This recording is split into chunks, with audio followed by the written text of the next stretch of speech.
Welcome to the We Talk Health Podcast, the official podcast for West Tennessee Healthcare. Please be advised that this podcast is not intended to replace any medical advice.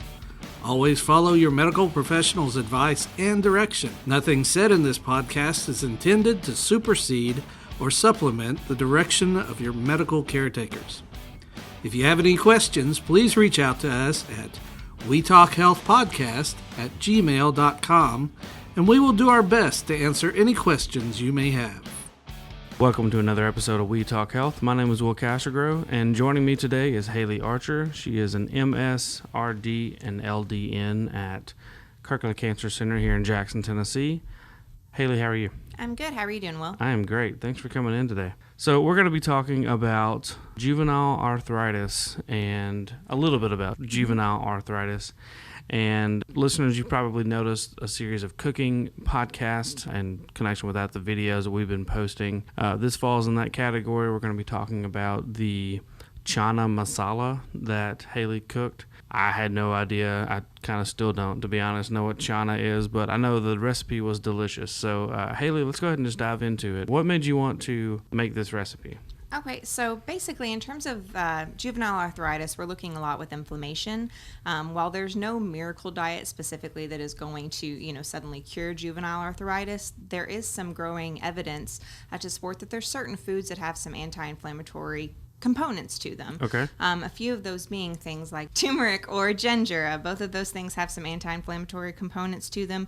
Onion is another one, and chickpeas as well as being good in terms of inflammation. They're also a really good source of protein. So that's kind of where this recipe kind of came from, and I just wanted to do something a little bit different that maybe people hadn't thought to try before. Yeah, that's great. Now, if you hear the word masala, if people are maybe around Jackson or are cultured in foods, they know that masala is an Indian word, It comes from an Indian dish. Yes, it's an Indian dish.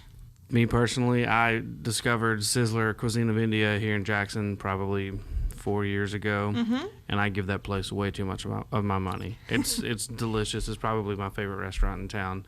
So when you told me you were making an Indian dish, I got real excited. Listeners, I'm also on the video crew that helps film those videos, so when I heard we were having that for lunch, I was like, oh yeah, it's going to be a good day. So well, hopefully it was as good as you were anticipating. It was delicious. So yeah, let's go ahead and talk about the ingredients. So what made you want to use the ingredients that we have here? So kind of as I mentioned earlier, a few of the ingredients specifically have some of those anti-inflammatory, properties to them. And then the rest of it are just kind of good, healthful, whole foods that I thought would be nice to kind of throw in there. A lot of it is mostly spice related. We're looking at things just to give a really nice flavor profile, and that's something you find in a lot of different Indian dishes. But that's again where you're finding the coriander, the cumin, just different things, the garam masala, that kind of thing. So just to really give it some interesting depth of flavor, and also again you're getting that good source of protein in there with the chickpeas as well. Yeah. So as always, I tend to go more towards plant-based items, and this is just another example of that. I was going to say, the last podcast that we did, you kind of talked about having a plant-forward palate, I guess. So this, like you said, falls right into that. That's great. So in addition to some of the ingredients that we chose for this recipe, there are some other things you can do in terms of different products and things that might have those anti-inflammatory components as well. We typically, for people with juvenile arthritis and just arthritis in general, we recommend a lot of dark leafy green vegetables, things like kale, spinach, broccoli, cherries, fruits like blueberries, blackberries, strawberries, some healthy fats. And when we're talking about healthy fats, we're looking at our extra virgin olive oil, avocados, walnuts, almonds, things of that nature. Different foods that are high in omega-3 fatty acids, that would be things like salmon or tuna. Whole grains, and again, we're looking at 100% whole wheat bread, quinoa, brown rice, beans, lentils. Those are going to be things like the black beans, the chickpeas, which I've mentioned, onion, some high fiber foods. All of those things are going to have good anti-inflammatory components and benefits to them. And then also, again, just some of the lean proteins. A lot of the plant-based ones are ones I typically put, higher on the list. That's, again, your legumes, beans, lentils, nuts, seeds. But you can also do lean proteins in terms of, chicken or seafood or lean cuts of beef, things like that. Okay. So you mentioned the turmeric and the ginger being good for anti-inflammation, for fighting inflammation. Yeah, perfect. Yes. So do you have any research that backs that up?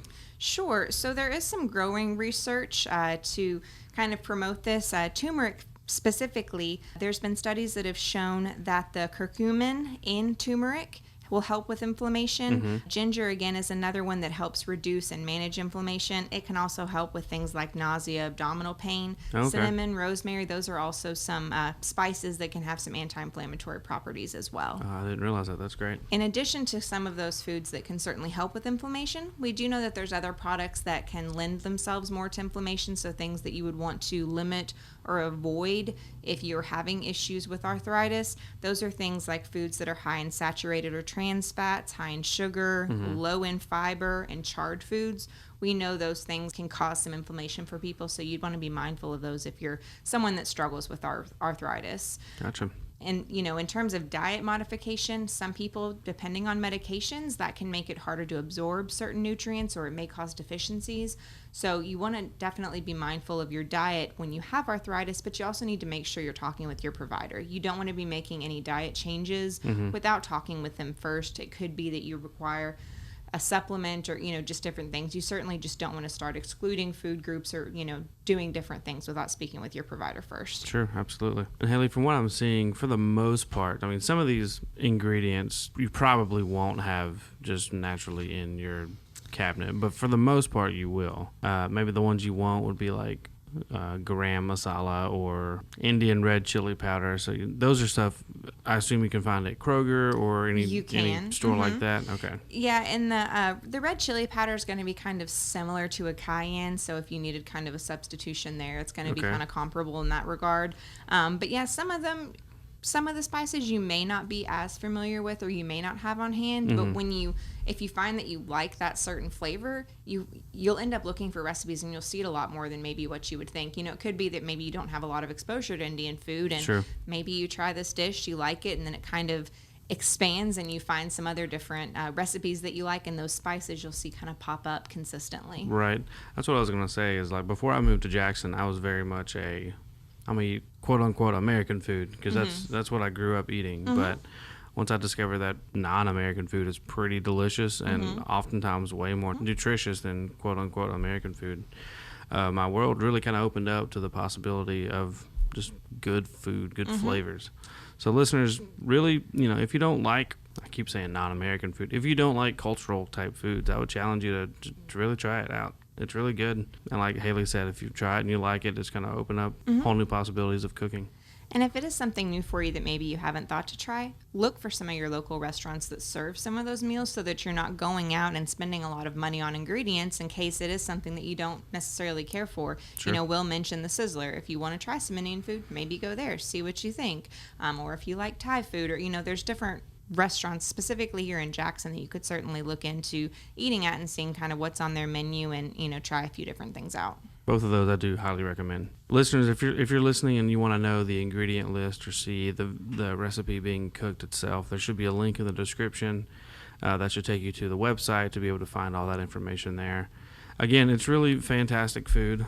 It might scare you. It's a little more colorful than what you might be used to, which I know that's something that I had to deal with, and several of my friends were like, it's colorful. Color is good.